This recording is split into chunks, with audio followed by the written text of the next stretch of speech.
Hello everyone, my name is Delta Sword Sky. I'm joined once again for Sky Time today with... Serious time, back as always. Back at it again. With Don't do it. Well, I have black Vans, so... And I have Nikes. Alright, so it's like... You know there's that Mac Miller song, Nikes on My Feet? I was just listening to that earlier today. I hope that's what it's called.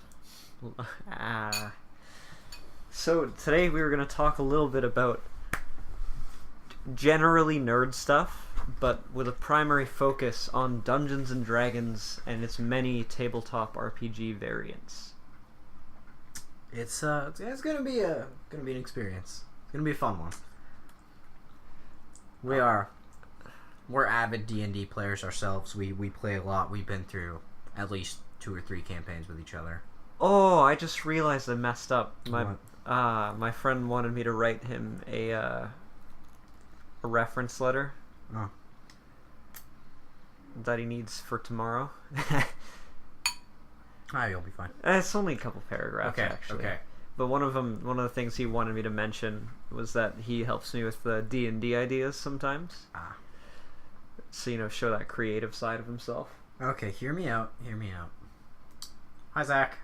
Yeah, I was gonna say we have to do it. It's practically a Skytime meme at this point.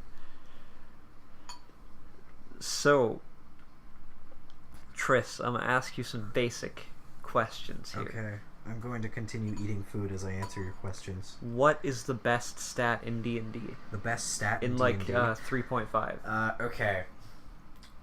Charisma is my favorite. I like talking my way out of situations. That's just my playstyle in general, is talking. So, charisma is my stat. If you answer int, you're dead to me. What do you mean, son? Intelligence is useful for wizards, and that's about it. And you know what the most overpowered class is? Bard? Wizards. It's Bard. It's just wizard, but it has to play an instrument. In 3.5, wizard is better than Bard. I don't mess with any of that 5th edition stuff. I don't know, I've played 5th twice. You've played 3.5 and 5th. Yeah. Which one you like more? Face rip? No, I gave my answer. out of 3.5 and 5. I like 3.5 for like traditional more, but 5e's okay. I feel like 3.5 is where it really kicked off for D&D. Like, it was the most defined version. Yeah. Because considering as well, it inspired my favorite version of D&D, which is Star Wars Saga Edition. Wrong. Incorrect. Because the best version of D&D is big motherfucking crab truckers. Or look, but not a lot of people have played big motherfucking crab truckers. Maybe for lulz, if we ever have a guest, I should either I DM or you DM, and it'll be big motherfucking crab truckers live. Oh god, that'd be a disaster. I'd love it. With whatever guest we end up having. That'd be hilarious. I don't know. I think my personal favorite though is just What? because I'm a sucker for Marvel. My favorite's probably Face Rip, the Marvel D100 system. Yeah, that's a pretty good one. I like that one because it's quicker than the other ones. But I don't know, for me, just Star Wars is bae. And so, Saga editions. I mean, I should note as well, I have played the Edge of the Empire version, or not version, but Star Wars D&D by Fantasy Flight Games.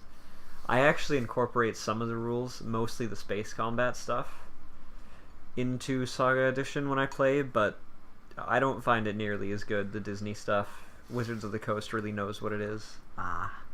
Wizards of the Coast. Gotta love them. Love Wizards of the Coast. They just do stuff I want to do, what can I say? Magic the Gathering, they originally did Pokemon cards. Really? Yeah, they were the original producers. I didn't know that. There was a bunch of misprinted Pokemon cards that were printed as Magic cards. That must sell for a lot. Yeah, they sell for a lot. What would you say is your favorite race in traditional D&D, though? Warforged. There's nothing even close.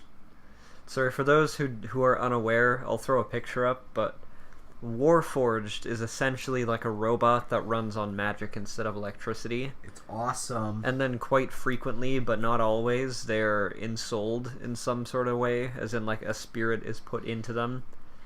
So it's almost like a magical suit of armor that walks around. It's great. It's just like Leon's Megazord strategy. I'll get into meme strats eventually. I'm trying to think of what my favorite race would be.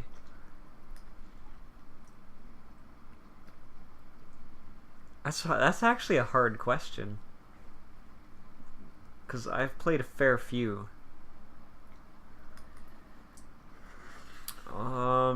I'd probably have to go with... Oh god, what did I... Trient, that was really fun. It's either Trient or Sahuagin, like the four-armed fish dudes. Sahuagin are just... Well, Deadly and Ironheart were a power duo. I think Deadly Terror... Sorry, so, you see, Sahuagin, they name themselves in a way, in that whatever reputation they carve out is whatever they're called. So their parents don't even name them as a child. And so I had a D&D character who is a really vicious four-armed fishman pirate by the name of Deadly Terror. And basically, you just have 4 cutlasses, and that's just ridiculous. Is what I think is my first like real D&D character was Warforged. I want to say he started as a fighter, but then I swapped him to wizard. Yeah. Sir Ironheart. Basically, it was your standard anime character. I don't like bad people because they do bad things. Well, because you were originally... I was like a medic in the war or something. That's correct. Yeah. And I killed that goblin-y king motherfucker for killing Elkar, my father. And my other father ran away like a little bitch. Hey, I wrote that story. And what if I told you that... My Smurf. So, Elkar was a drow, I believe? Was he? I thought he was just an elf. I think he was a drow who ended up... He was into that. He was a sorcerer. I know that. And then Elric, the orcish king who lived under the mountain... He was a dick. Was the so Elric, this weird sorcerer guy, and then the king under the mountain was a wizard, and they collectively took the soul of this dude and forced it into their own custom-made Warforged, which then created Sir Ironheart. Yeah. And then I know eventually, because, you know, at the end of that campaign, when you guys went into the final boss rooms and you fought that Colossus, Elkar ends up sacrificing himself so you can pass to go fight the final boss, you know. He commit uninstall life. And then Elric was gonna help Deadly Terror then left in the other part of the dungeon, but he was like, actually, I like this chaos. Goodbye. And then you see Elric, he was kind of a douchebag, he became a lich, and he's just currently living in the Underdark somewhere, because he was the dreaded... He was the dreaded Carl's mentor for wizarding, because he helped Carl turn into a lich. And then... Because he was a deep dwarf monk who... I don't think he had a real name. Like, he had a meme name, but... So this dwarf monk got trapped in the Underdark, was like, wow, these drow are oppressing my people. And then he basically met in this random part of the Underdark Elric, who had been trapped there for some time, and together he teaches them some stuff, and then they escape. And then it's like, world domination, mwahaha. And then little did he know, Carl was actually just OP with his plans, and raised all of the people that had ever died. And then the zombie apocalypse happened, and they actually succeeded in taking over the world. Yeah, that's a thing.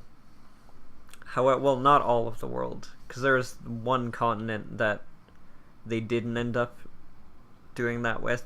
Like, they failed at invading it just because they're really hostile to outsiders. Or they were, but then they started letting people in, and now Ironheart lives there in a nice little summer condo. You gotta say Ironheart's a massive legend. Come on, you got a timeshare in the tropics, in the Monkey Islands. Yeah, that was quite a campaign. We've had our fair share of jank stuff in the Bodhi group. Oh yeah, tell me about it. We never ended up getting to do it. It goes out on Friday, right? Yeah. Okay. So, like, literally, I have to edit this directly after this. I can't... Okay. Hopefully the boys don't end up listening to this since I'm spoiling the next session.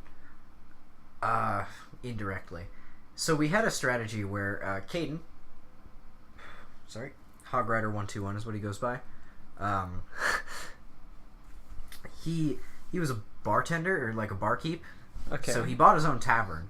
And since I was a bard, as Leon is the character's name, basically I was going to close off my chest on the inside and the things. What are arms. I'm a Warforged. Okay. And we were going to turn my chest into a keg so that I could walk around and give people free samples. But I'd also play my music, and I chose College of Glamour, which lets me literally just make people worship me. Okay. And then I was just going to go to Caden's bar and get him as much money as possible. But I'm not going to be a Warforged anymore. As of next session. However, I think my favorite thing we did with Leon was, we called it the Megazord strategy. We never got to actually do it, but we were going to hollow out, like, all of me. And then we were going to use Enlarge on me as many times as physically possible. Because I think we had 2 or 3 members with Enlarge. All that could cast it multiple times. Okay. To get me to, like, past giant size. We're talking, like, get me the size of a Tarask. And then everybody was going to jump in me. Thus why it is called the Megazord. I feel like, you know the movie Iron Giant? Yeah. That would just be you. Yeah, that's what I would be. That was the plan. We never ended up doing it, but, we did that. Did I ever tell you about the rat? No. Okay, I think I may have. So Bodhi, the way he runs as our DM is he runs Enlarge and gives it physics. So your longer legs, so your move speed gets doubled when you get enlarged. That's really important for this story. So it was about a 12-hour trek to go to a camp because there's a war that was beginning. So we had to go to a camp and kill this important dude. Sorry. So, we're doing our thing. We ended up getting to him with very little difficulty. And he stopped time and casted like 3 or 4 spells while time was stopped. He casted an anti-magic field, so you couldn't cast spells outside wait, who of did it. this? The dude we were trying to kill. Okay. He cast that, he cast a lightning bolt, I think he did a few other things.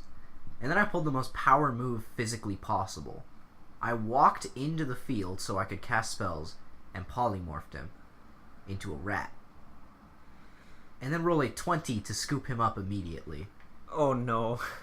So I now just had this rat of a dude. So That's pretty rat-ass of you. We handed it to Sunny. Sunny was our rogue. I think his name's Sunshine. We handed it to Sunshine. He had boots of, the boots that double your speed. Yeah. And had dash because he's a rogue. And then we enlarged him as many times as possible and also had a potion of speed and a potion of enlargement. Actually, it was just a cocktail of every potion we could find. So he drank that, got enlarged, and made a 12-hour trek in 4 minutes. What was his move speed? It was, almost 1,000, I think. Yeah. So he just ran the boss to the kingdom, to the hub world, handed it to the king, ran back, grabbed us, and ran back. I've seen some weird shit. I don't think I've let something quite as weird happen, but You know, I'm gonna tell you the first big crossover I ever did. Because I would say to this day, I have only done 2 crossover events before. One of which was the invasion of Ulmus, which I'm proud of. And the other one was Eltimer, which in my D&D world, of which I've been using the same world for about 8 years now in D&D. And Eltimer is like my version of the Antarctic. So this world is populated primarily by just like 1.2 billion... Yeah. They're all named Ruck. No. Aren't they? No, not these ones. Oh, okay. Well, there was Fort Ruck, which they were all named Ruck, right? Yeah. Alright, so that plays into it. But Eltimer is populated by 1.2 billion Yeti that just live in hand-dug ice caves and tunnels in this really weird, complex network under the ice. So Yeti are a not-so-smart folk. And, you see, there is this one group on a different continent by the name of the Galith Warriors. And, there is specifically a High Elven kingdom named Moyne, which they were the defenders of. And one day, there were some Yetis from the north, from the kingdom of Ruck. And, a trademark thing, if you are born in the kingdom of Ruck, you are named Ruck. So, you see, they have titles, but the king had basically told the Galith warriors, wow, go find their leader Ruck and take him. Take him back here. And so, after searching for their leader, going through many different Rucks as they raid this city, the raiding Yeti kind of mention how their leader is the only one who doesn't just have a basic club. He's got a really ornate looking axe, and his name is Ruck the Generic. So they end up successfully capturing him, where the king, because he doesn't know much about Yeti culture, he assumes it's all the same thing, he says, alright, we'll send you on a boat to the Antarctic, and you'll drop him off as a prisoner, saying, this guy illegally raided our city, So the Galith warriors start taking a boat trip over there. Meanwhile, in the Dark Lands, which is like the savannah, all that sort of thing, a different guy, he was a gnoll. Those coyote people. Or not coyote, like hyena people. And so he was a prisoner who they were gonna enslave him and take him back to the gladiator games, but he and a fellow gladiator sneak out and they get on a boat and they kind of land in Eltimer as well, around the same time the other boat gets there. But meanwhile, you see Carl, his dwarf, along with Elric the king, have succeeded in getting out of the Underdark, and they are now traveling with a group that wants to dominate the world, who call themselves the Diabolical Four. And so the 4 of them are like, yo, we could... Like, I hear that there is some powerful artifacts hidden in the ice of Eltimer. Let's go. Ah, and that was mistake number 1. And then meanwhile, you see, long story short, Deadly Terror, as forementioned, along with a group calling themselves Team Winter, ended up going to Eltimer, but because of their violent crimes were denied access.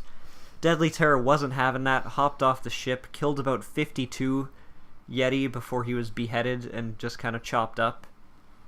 And so, Sushi. when, pardon? Sushi. That's terrible. Well, that's probably what happened. They're Yeti. But you see, Valorous, the dark elf he was a dark elf paladin? Not paladin, sorry, scion.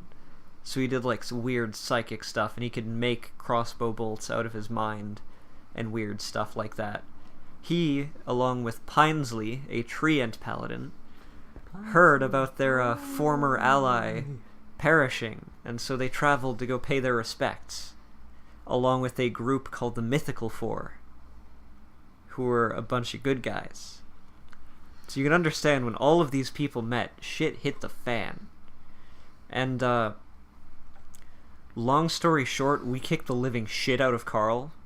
We didn't kill him, though, because we're nice. But then one of his buddies also, like, curb stomped us. So we had to flee. Also, the Galith warriors successfully dropped off the guy, who was then promptly rejected and just left outside. Because he wasn't part of them. Wrong Yeti group. And then meanwhile, that one slave guy just decided he didn't want to play his character anymore, so he just, like, stripped completely naked in the Antarctic and then proceeded to hump the sidewalk till he died. Smart decisions by players. And then he made the same character with a different name. What? Yes. What? It was Jarrett. You remember Jarrett? Yeah. And his little brother? Yeah. Yeah, that was Jarrett's character. And then he just never played again. Nani? So, yeah, that happened. That was a bit crazy, but it was fun seeing this big group together. See, that's the thing, is it sounds so much better in your head. It's like, I'm gonna get my group together, and this is gonna go great, and we're gonna go through this session. And in reality, I've had a group of, I think my biggest group has been 16 people, which made me want to physically remove my head from my body so I didn't have to deal with it. It was awful. Nobody was on task. We barely got through. Half the people had to leave before we were even done. It was just a mess.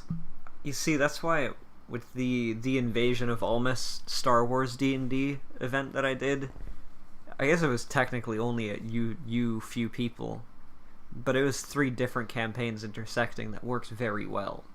So I think if you just limit the amount of people you have, that's a lot better. I have to agree, especially after experiencing the 16-person party. We only did 3 sessions for a reason. I don't even think we did 3. I don't know. I'm going to start a new Facebook campaign soon, hopefully. I'm going to put the Karner campaign back in action. Oh, yeah. So, it's going to be one massive campaign that I'm going to be splitting up into 8 different generations. So, you're telling a generational epic here. Yeah, basically just JoJo's. Except I didn't realize I was ripping off JoJo's until I actually started watching JoJo's. Which you enjoyed, by the way? Oh, hell yeah. Show's fantastic. I'm only on Diamond is Unbreakable, though. I wonder if there's a JoJo-themed D&D. There has to be. I'm gonna look this up Like, quick. with all the stuff there is, with all the stands that you could have, there has to be. I'd play it. Oh, and then, of course, the historic Dungeons and Diners and Dragons and Drive-Ins and Dives. Okay, that was glorious. That was so much fun. You need to tell that one. So, the way this one works... Also, sorry, there is one, but it's custom. Yeah, I'm not surprised. For JoJo, that is. So, Quintuple D is what we ended up calling it. We did it on 420, and we've now resorted to doing something stupid on 420 every single year. So, no, not getting dank, but involving spicy chicken strips. Close enough to weed. Because the way that Quintuple D worked is... Capsaicin is a drug. We brought... I want to say it was 60... Was it 60 chicken strips? I don't know, dude. I don't eat chicken. It was 60-something chicken strips, I think. And the way it worked is each player died in 1 hit. If they died, they had to eat a chicken strip covered in hot sauce. Oh, also, I supplied the various types of hot sauce. That he did. So I got to watch my players suffer. Which were all... Sorry. The most basic one was just like a jalapeno thing. Then I think there was also chipotle. Yeah. And then you got some slightly better ones, which were red. No, I think there was one. I don't know what's hotter, red chilies or habaneros. Don't know. There's one of each. There's the Chinese dragon was the habanero one. The skull jar. That one was just red chilies, but they must have added something to it because the skull jar was so horrifically spicy compared to the others. No, it was... And it was bad. Yeah, the skull jar, apparently, as it was described to me, tastes like a spoon if Satan rubbed his ballsack on it. That's what the taste is describing. It's just as. like a weird metallic taste, and it's so gross. Well, we had 4 champions in our group that decided to take it on like idiots. And me. Yeah, you don't count. You didn't have nearly as much as everyone else did. I own the Brett, sauce. Yeah, dude. I know. I'm just saying. Like, Brett wanted to die. He had to take a flaming piss afterwards. Come on, dragon breathes fire, dog. Evan was like pretty bugged by it. Bodhi straight up almost cried.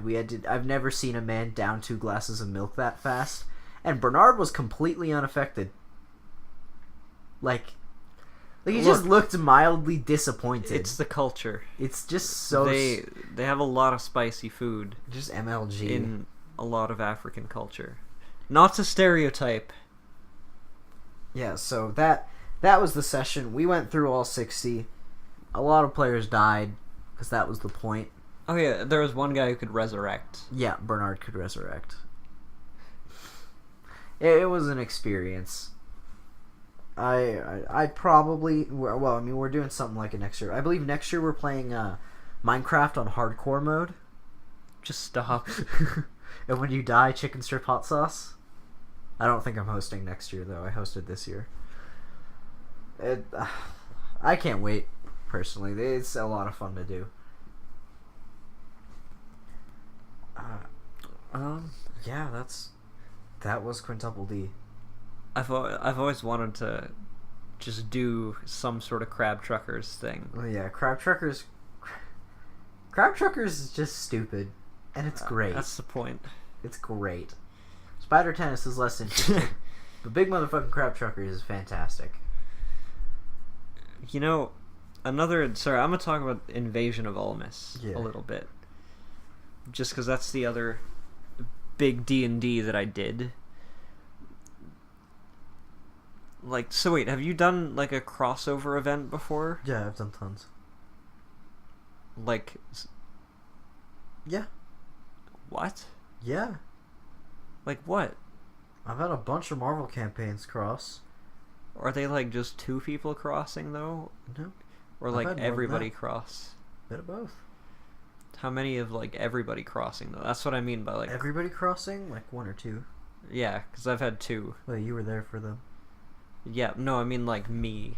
As in I've made 2. Yeah, which I've made 2 as well. Okay. Okay, yeah. Because the meeting in Wakanda was all a big crossover. Yeah, I remember that. That was a cool one. The Wakandan crossover. Which took you guys like a fucking hour. You know, I remember for my Marvel D&D. It's... Oh boy. Dax? Yeah. Behind you. Oh, hello. So with my Marvel D&D, I recall... Here. Sorry, we were grabbing dog. No DiGiorno. But so I set it in the year... So I had mathed out when Infinity War takes place, because as a fun fact for y'all nerds out there,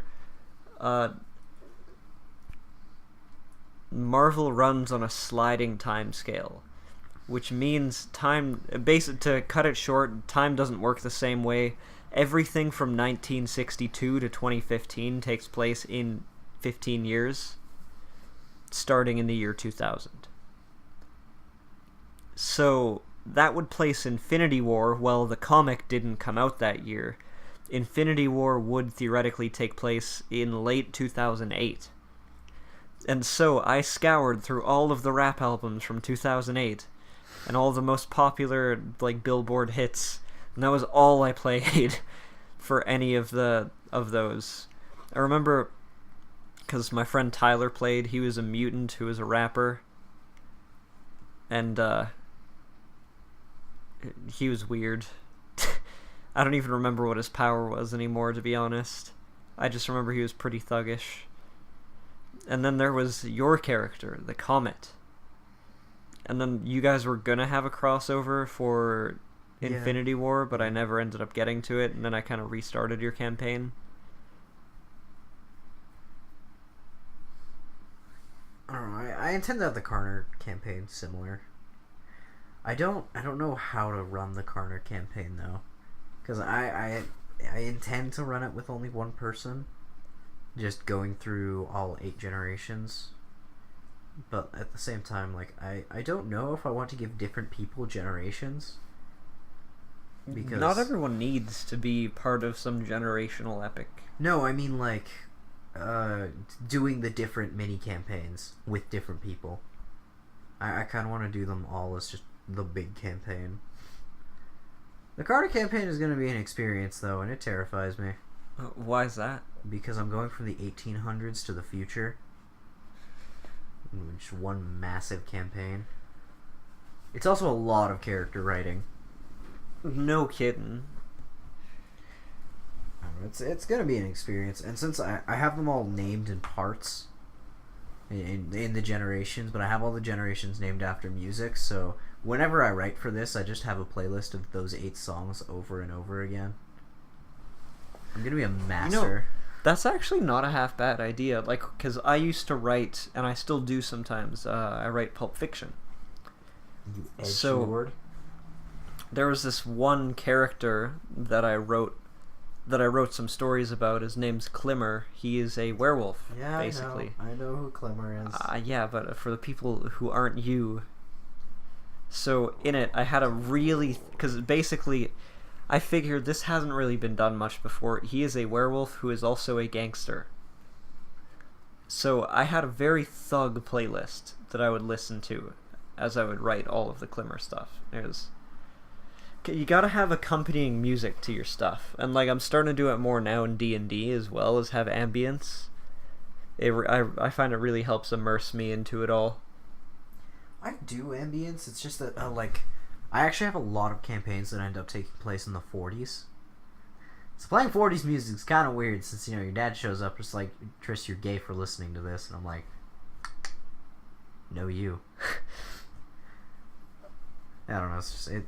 And your friends look at you like, Tristan, what the fuck is this? Why are you making me listen to this? No, you need that vintage swing from like the 30s. Swing is a great genre. Change my mind. It is, honestly, dude. I have such a huge soft spot for it. I know. It's one of my favorite swing genres. And big bands. It's good. I like it. My 2 favorite genres of music, well, undoubtedly rap is number 1. And then I'd say swing for second. Look at this boy. Very cute. He's making a very cute position right now. Oh, you booped him on the nose. I booped his snoot. You booped the snoot. You know, as well, this dude I've been talking to lately, he's been showing me this like foreign rock band called Sabaton. Yeah. No, I've never heard of them. They're really good, dude. I'll show you a song of theirs after. Oh, also, this is kind of not too related, but you wanted to talk about Future Fight. Damn right I wanted to talk about Future Fight, because I am upset. Nobody cares, but any place I can get my venting out, I will. So, I want to preface this statement by saying I've been playing Future Fight basically since its release. I joined like a few patches after the initial release. So, I've been around for a while. I said to myself when the game first released, I want... we're talking... I started playing before the Doctor Strange Epic Quest happened, and that was the first Epic Quest in the entire game. So I was playing before Epic Quests were a thing. I said to myself, I wanted a few things. I want X-Men. I want X-Force, mainly just Deadpool. And I want the Fantastic Four. But more specifically, I want Iceman, and I want Nightcrawler. Because I love Nightcrawler, and I love Iceman. So, it wasn't too long ago, I think it was less than a year ago, they released an update containing 3 new characters. Because that's what they do. They release them in waves of 3 characters, sometimes a little bit more. Normally, 1 paywall character, 1 free-to-play character, and 1 loosely free-to-play character. So it is free to play, but it's more difficult to get than the rest of them. Oh, okay. So, like, X-Men characters cost X genes. So you Heroin? Yeah, X gene selectors are basically impossible to get free to play. So if you want them free to play, you have to get 1 at a time and not even end up getting the one you want because you're gambling with the one that you get. And you gotta do that hundreds of thousands of times. So they released Sentinel, Gambit, and Nightcrawler. Wait, Sentinel? Yes, like the Sentinels. Okay, that's dope. So Sentinel was a paywall. He was you had to buy a monthly subscription for him. Gambit was paywall. You know, sorry, I know it's not entirely related, but wasn't there a Sentinel Build-A-Figure? Yeah. For It's my favorite Build-A-Figure they've ever released. It's awesome. And there was a Galactus one too, eh? The Galactus is cool, but the only reason I like the Galactus is because Nightcrawler's in the set. But the Galactus figure. Yeah, but like, there's that cool Silver Surfer one, where it could, like, it's a massive Galactus and it comes with a Silver Surfer. Okay, yeah, that's pretty dope. So Gambit ended up being paywall too. Sentinel was alright. He was good. He was a good character for being a paywall. He was just good. But Dude, Gambit, that Sentinel Build-A-Figure is beautiful. Gambit though. Gambit was fantastic. His problem, if he gets touched once, if he gets breathed on, he immediately dies. But his damage was just crazy. And then Nightcrawler.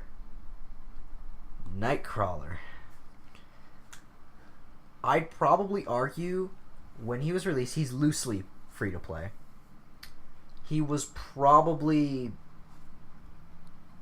bottom 5 out of about 160 heroes at the time. Oof. He just sucked. So, It seems like all the characters you like aren't that good. I was completely heartbroken. So, I think I still don't even have him at 6 stars. I have him at 5 stars out of 6 because why should I get him? Oh, there's no point. He's just bad. It's a 3.75 inch. But I was like, that is a cool design right there. You could probably download that and throw it up on the screen. Yeah, for reference, just, hey, Mark, while you're editing this, it's the picture of the 3.75 inch Iron Man being held by a Sentinel. Marvel Universe. Yeah, so, that was the thing. And then, so I'm heartbroken of that. Eventually it wasn't too long ago. I don't remember what all got released at the time, but I believe it was Emma Frost got a uniform, Magneto got a uniform, and Nightcrawler got a uniform. So Nightcrawler got his X-Force outfit. I think Archangel came out at the same time too. Which, can I just say, Archangel is grossly underrated in Future Fight. He's like really, really good. But, they released the X-Force outfit for Nightcrawler. And he still sucks. He looks cool. Is he good now, though? No, not really. He's still just okay at best.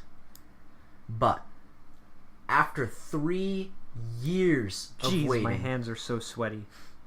After 3 full years of waiting, they release a hint towards Iceman in the Uncanny X-Men update, which came out just 2 days ago.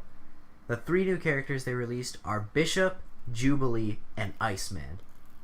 Dude, Jubilee? That's cool. Jubilee is paywall. You have to buy the monthly subscription to get Jubilee. She's cool, though. Bishop is free to play. Completely. He's a Dimension Rift character. Iceman is also paywall. Except he costs, if you want a tier 2 him, he costs roughly $70. And he's shit. He's terrible. Yo, I bet Iceman's powers... Yeah, he's Omega level. No, I mean, if you played him in Phase Rip... Yeah, no, that'd be really cool. good. But 3 years of waiting, and I got spit in the face, and it hurt so much. Because, fifth skill, nobody knows how to proc him. His proc is weird, so you can't get the maximum amount of damage to him. His fifth skill's okay, it freezes people, but he just doesn't do enough damage. And it's very evident that he doesn't do enough damage. Because even at level 70, which is the maximum level, at level 70, with Nick Fury's leadership, which is the best leadership in the game for damage dealing, and Shuri, which is the best support in the game, increases damage dealt and decreases damage taken by super villains, he still sucks. He's just not good. And it was a serious kick in the teeth. And there's there should never be a situation where I go for Emma Frost before I go for Iceman. But that's what I did. I bought Emma Frost instead of buying Iceman. And it hurt. It hurt to have to do that. I wonder why they even bother making characters that aren't good, though. Like, why release them under a paywall if they're just gonna suck? Well, here's what really bugs me is they put out a poll every year where they put out a poll and you pick one character that they will remake. Like, from the ground up, they'll give them new skills. But do they pick what's on the list? Yes. So they know what needs to be remade? Yes. They're fully aware of what characters are bad and what characters suck, and they still won't fix them. They'll fix one every year. Well, that's so you keep coming back with hope. They fixed... this game seems kind of scammy. It is. Netmarble, I love you, but yeah, you're kind of scammy. They had in the paywall hero, the 20... You need to add a Nick Fury David Hasselhoff skin, though. No. Just so I can use that in yet another podcast. So they had the monthly subscription, and it was Hyperion. Okay. And he was terrible. He was awful. And they made their promise. They reworked him. They even gave him one of the neat cel-shaded outfits. Ooh. And I mean, now he's good at best. Like, he's usable now. But that now raises the problem of they're doing Vision now. And, like, can I just say, Vision didn't get a uniform for any Marvel movies. He got one for Age of Ultron, and that's it. Well, that's because he didn't have any other outfit, though, right? Yeah, but, like, still, the character needed a boost in power. They could have released something. I don't even think he's had many other outfits in comics. That's weird. He's been relatively the same looking since he came out. I never realized that. Vision hardcore, man. So, Future Fight really disappointing me as of recent. I'm incredibly saddened by this, and I'm really disappointed in Iceman, because I really wanted Iceman. From, like, the bottom of my heart. Yo, when you were playing as the Comet... Yeah. Did you come across any heroes? No. I mean, I came across, like, Sleepwalker, Spider-Man, and the Prowler in the first playthrough, but not the second playthrough. Yeah, sorry, so we did, like, a remake series. And then... Honey. Can I just say, Sleepwalker is just a really fun character that I wish they would... I heard they brought him back for 4 issues last year. Yeah, but he's cool. And then I recall, I really enjoyed having you fight Batroc. Batroc's a bitch. And, Swarm. Yeah, Swarm was interesting. He's weirdly enough one of my favorite, like, D-list villains. Lamau. Yo, but what about that Citizen 5, though? When we grab that Marvel Legends figure, you should open these for the channel, because they're nice looking. For the channel, I don't know. That's why I haven't opened them yet, is because I was considering doing it. But I also don't want to be an unboxer. No, you don't have to be. I'm gonna open magic packs. You can't stop me. As long as it's not a super frequent thing. Well, I just want to open magic packs, man. Magic is fun. Me likey gambling with cards. But we're not an unboxing channel. Just to be very clear. I do what I want, damn you. Just like we're also not a drama channel, but perhaps we'll occasionally cover drama. There you go. See? It works. Yeah, I just... Also, what... Marvel Contest of Champions, it just... do people still play? Like... Dude, in full seriousness. I uninstalled that years ago. Yeah, no. I think I still have it because I spent way too much on it. So did Dad. Whatever, that was fun for me. I had a blast doing that with Dad, and then, the hype died off. They stopped releasing interesting stuff, and I was like, okay, cool. But there's an upside to that game. Iceman's fucking top tier in that game. Can you put this on my stand, please? Oh, no, I don't think you have a stand. You know what I... Sky is a loser.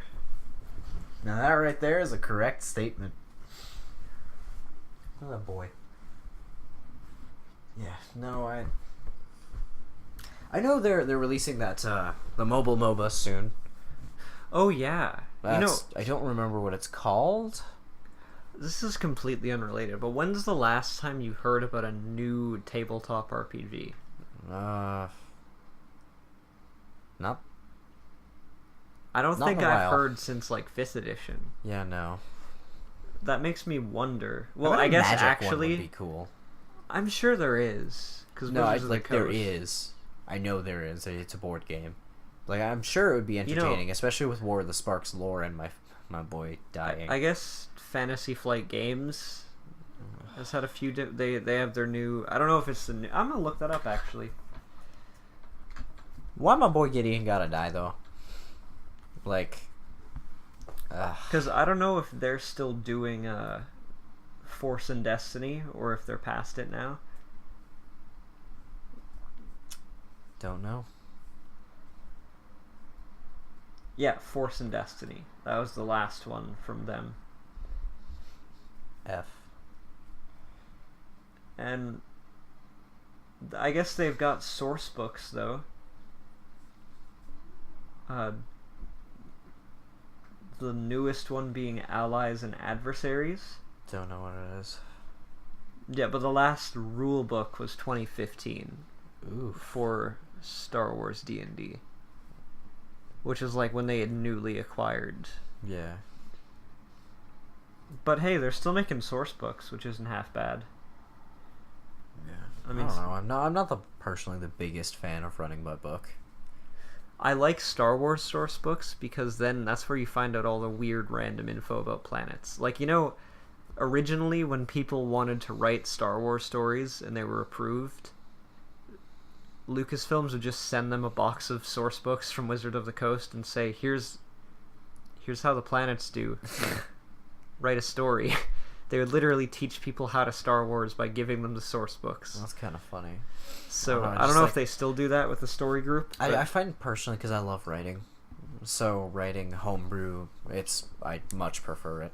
Yeah, I mean, well, for Star Wars, I like it because you have an established setting, Yeah. and so with that, you can just read a source book to find out how the ecosystem works, and then write your own story from there. But with like regular D&D, when you just make your own entire story, it's so personal and so cool like that.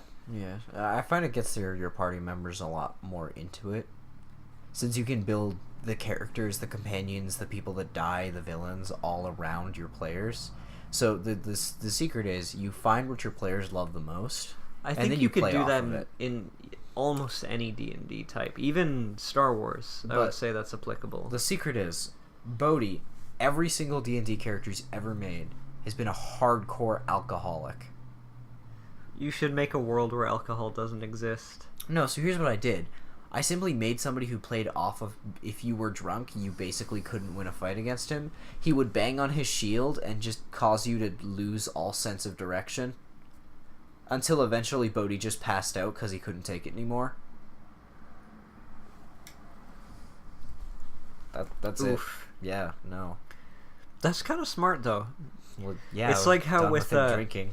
It's like how I gave you as the comet a power that was also detrimental to you. I don't even remember which one it is. Super hearing. Oh yeah, right. So like loud noises messed you up, but you could also hear a conversation in the building next to you. Like you could be across the street in a different building and still hear what they're saying.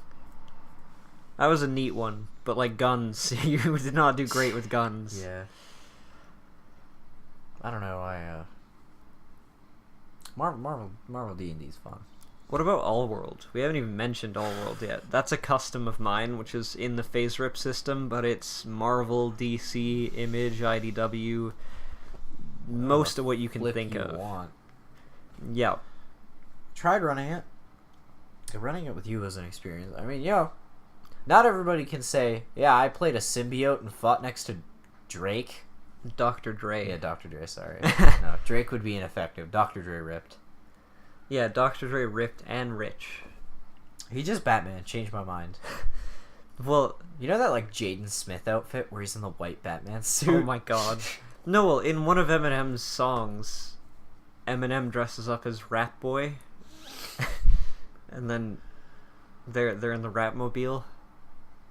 And then Dre is basically Batman in that. Ratman? We've peaked. We've peaked as a society. We're never going to get anywhere near this again. I don't know. All World, when I tried running it, it was just weird and boring because my players were, weird and boring. I don't know. I tend to... unless I'm passionate and really into writing something, I just won't write it. It's that simple. Mm-hmm. Like, the Connor campaign, I'm genuinely excited to write, and I was going to write it anyways, so why not turn it into a D&D campaign? But at the same time, like, I tried running one based on Fallout 4, and after I was done, my Fallout 5 I feel like hype wore off. I was just like, no. If you don't know enough about a world, it's hard for if the players. Yeah. If a player doesn't know enough about a world, it's hard for them to get invested in it. Like, for example, when you did All World with me, I didn't know very much about Overwatch characters, so I was a bit lost there, which is perhaps why I wasn't the greatest player. Yeah, which is why I threw a bunch of TF2 characters at you. Yeah. And Pudge. Which worked out in the end. It's Pudge. Everybody loves Pudge. Right. You're right, mate. Thanks, mate. On me, mate. Oh, right. Talking about just a little bit of a channel update, actually. I'm doing Ty the Tasmanian Tiger coming out. I regret saying anything. It's, bad. No, it is not. No, you want to see something bad, look up Skylar and Plux. I got you. I want to see something bad.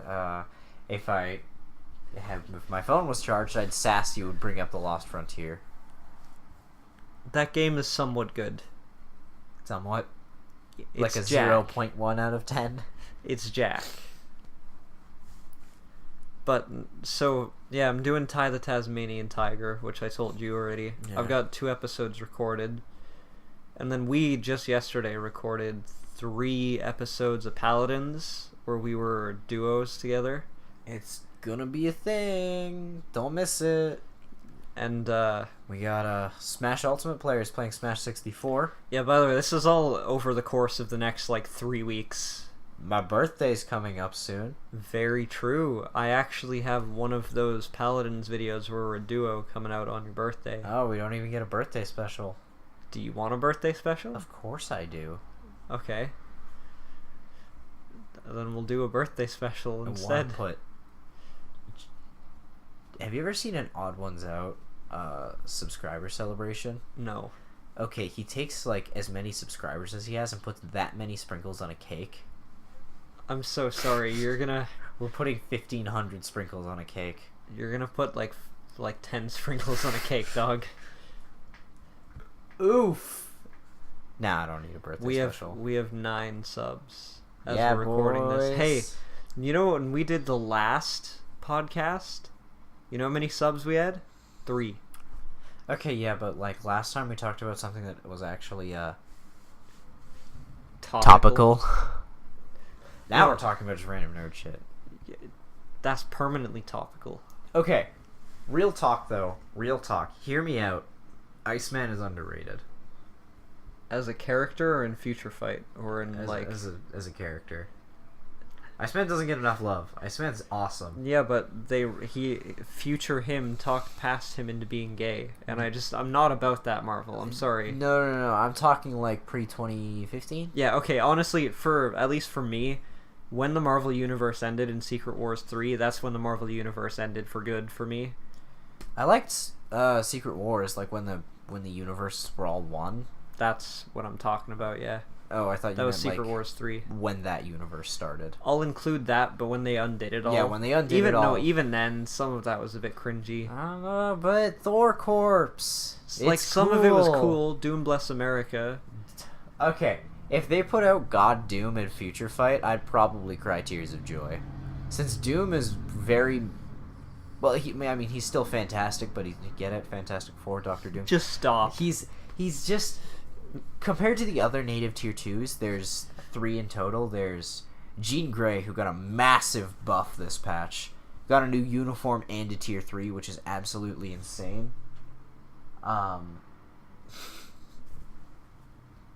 Sorry, the fish is doing a thing. It's just blubbing. Okay. Then you have Strife, the clone of Cable. He's really, really good. And then you have Von Doom. I don't know. I keep calling him Von Doom, like Von Doom crab armor. Von Doom. No, you have Doom, who's just like, he's good. Don't get me wrong, but there's better. There's the other two are probably better. We should probably get rolling the outro in a min. Fine. Any closing remarks? Yeah, Buff Iceman.